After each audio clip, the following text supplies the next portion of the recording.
இன்றே சப்ஸ்கிரைப் செய்து உங்கள் ஃபேவரட் ஷோகளை காணுங்கள்.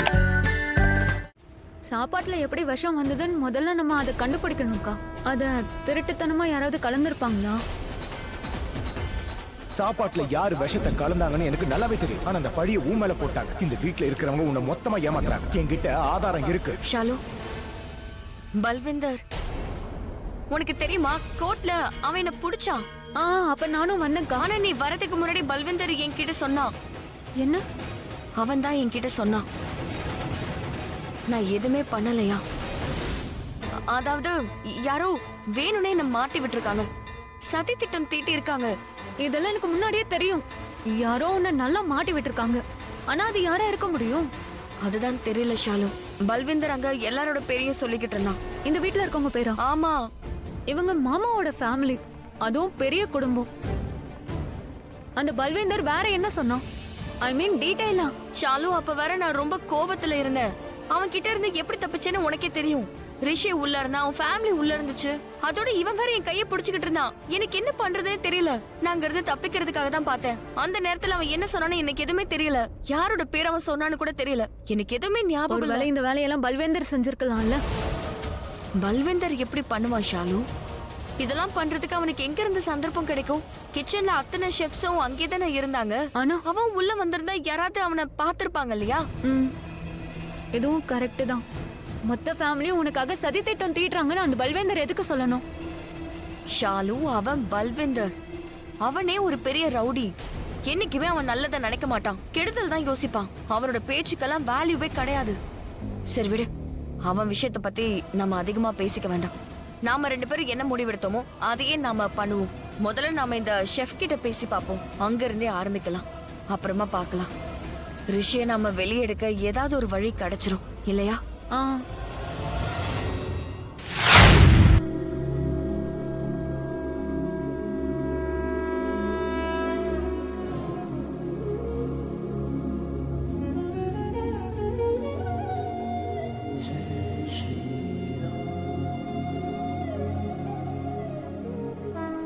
கடவுளே, நீங்க எல்லா நேரமும் என் கூடவே இருந்திருக்கீங்க.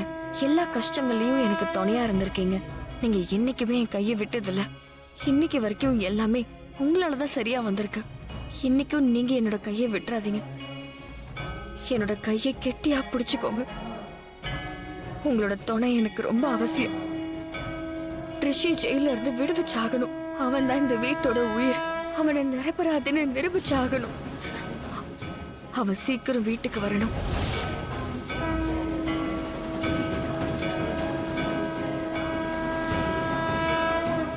நீங்க என் கூட இருந்தா நான் ரிஷிய நிச்சயமா விடுவிச்சிருவேன்.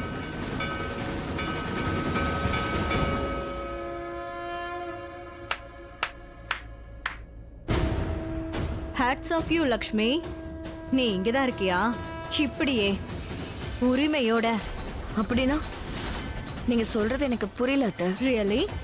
ரிஷி ஜெயில இருக்கான். அதுக்கு காரணம் நீதான். உன்னை காப்பாத்துறதுக்காக அவன் ஜெயிலுக்கு போயிருக்கான். ஆனா நீங்க பொய் சொல்ற. அவனை காப்பாத்துவியா? ஏன்னா நீ அவனை லவ் பண்ற. நோ, நீ ஒரு பொய்யானவ. உன்னை பார்த்தாலே தெரியுது நீ ஒரு பொய்க்காரின்னு. உனக்கு தெரியுமா நீலமணியோடைய நிலைமை தெரியுமா? நேத்துல இருந்து அவங்க ரூமை விட்டு வெளியே வரல. சாப்பிட கூட மாட்டேங்கிறாங்க. நேத்து எல்லாரும் அவங்க கிட்ட கெஞ்சி கூத்தாடி அவங்களுக்கு நாங்க சாப்பாடு கொடுத்தோம். மொத்த ஃபேமிலி மெம்பர்ஸ் நிலைமையும் அப்படிதான் இருக்கு. எல்லாரும் பேச்சுக்காக சாப்பிடுறாங்க. வீட்ல ஏதோ டெத் நடந்த மாதிரி எல்லாருமே இருக்காங்க. யாரால இதெல்லாம்? எல்லாமே உன்னாலதான். ரிஷி என்னாலதான் ஜெயில இருக்கான்றத நானும் ஒத்துக்கிறேன். ஆனா நான் அவனை விடுதலை பண்ணி கொண்டு வருவேன். நான் அவனை ஜெயில இருந்து வெளியே எடுப்பேன். நீ வெளியே எடுப்பியா? நீ தானே ரிஷிய ஜெயிலுக்குள்ளேயே அனுப்பியிருக்க. நீ எப்படி அவனை காப்பாத்துவ? வாவ் லக்ஷ்மி, நீ ரொம்ப நல்லா நடிக்கிற. எங்க குடும்பத்தோட நிலைமை ரொம்ப மோசமெல்லாம் ஆகல. உன்னோட உதவியெல்லாம் எங்களுக்கு தேவையில்லை. அதனால சும்மா நடிக்காத. நான் உண்மையதான் சொல்றேன் அத்தை. நான் கண்டிப்பா ரிஷிய ஜெயில இருந்து விடுவிப்பேன். எப்படி விடுவிப்ப? உன்னால அவனை விடுவிக்க முடியலன்னா என்ன பண்றது? நான் தான் சொல்றேன்ல, நான் ரிஷிய விடுவிப்பேன். நானும் இததான் சொல்லிட்டு இருக்க லக்ஷ்மி. உன்னால விடுவிக்க முடியலன்னா என்ன பண்றதுன்னு சொல்லு. நான் சொல்றது கேக்குறியா? நான் சொல்ற மாதிரியே நீ செய்யறியா? சொல்லுங்க. நீங்க என்ன சொல்றீங்களோ அதையே நான் செய்வேன். கண்டிப்பா செய்வேன். கொடுத்த வாக்கு அப்புறம் தவறக்கூடாது. கடவுள் ஏன் கூட இருக்காரு. நான் ரிஷிய விடுவிப்பேன். குட். One second.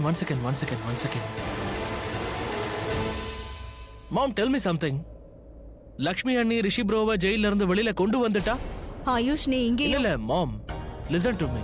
நான் என்ன சொல்ல வரேன்னா, லக்ஷ்மி அண்ணி ரிஷி ப்ரோவை ஜெயில இருந்து வெளியில கொண்டு வந்துட்டா? லக்ஷ்மி அண்ணி சொல்றத நீங்க பண்ணுவீங்களா சொல்லுங்க?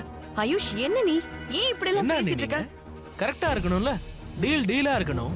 இப்ப அம்மா உங்களுக்கு ஒரு சேலஞ்ச் கொடுத்திருக்காங்கல்ல, ரிஷி ப்ரோவை விடுவிக்க முடியலன்னா அவங்க சொல்றத நீங்க செய்யணும்னு சொல்லிருக்காங்கல்ல, அதே மாதிரி நீங்களும் சொல்லுங்க. நீங்க பேச மாட்டீங்களே, அதான் நான் பேசுறேன். மாம், நான் மறுபடியும் கேக்குறேன், ரிஷி ப்ரோவை லக்ஷ்மி அண்ணி ஜெயில இருந்து வெளியே கொண்டு வந்துட்டா அவங்க சொல்றத நீங்க செய்வீங்களா சொல்லுங்க? AYUSH shut up. No, I will mom. நான் வாயை மூடிக்கிறேன். ஆனா நீங்க இன்னும் பதில் சொல்லலையா தான் பேசுறேன். பதில் சொல்லுங்க. ஆயுஷ் ஏற்கனவே மூட் ஆஃபா இருக்க. எதுவும் தப்பா சொல்லிடாத, இல்லனா தப்பா? அப்படின்னா நானா? அம்மா, நான் கேட்ட வரைக்கும் ரொம்ப நேரமா நீங்க தான்மா பேசிட்டு இருந்தீங்க. ஆயுஷ் ப்ளீஸ், எதுக்காக நீ இப்படி எல்லாம் பேசுற? அவங்க உங்க அம்மா. அம்மானா என்ன வேணா பேசுமா? ஆயுஷ், இதுக்கு மேல நீ எதுவும் பேசக்கூடாது. வாயை மூடிட்டு அமைதியா நில்லு. முதல்ல நீங்க நிக்காத, கிளம்பு. வீட்டு மருமகளை வீட்டுக்கு வந்த பொண்ணுன்னு சொல்லுவாங்கம்மா. Not fair. ஆயுஷ், ஆயுஷ்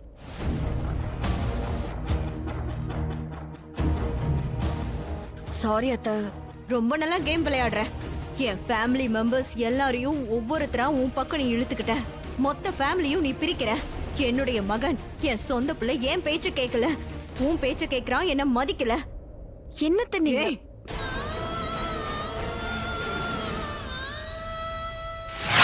சொல்லு ஷாலு, நல்லா சமைப்பியா இல்ல அப்படியே ஏனோ தானோன்னு? உனக்கு என்ன தோணுது? எனக்கு என்ன தோணுதுன்னா ஷாலு,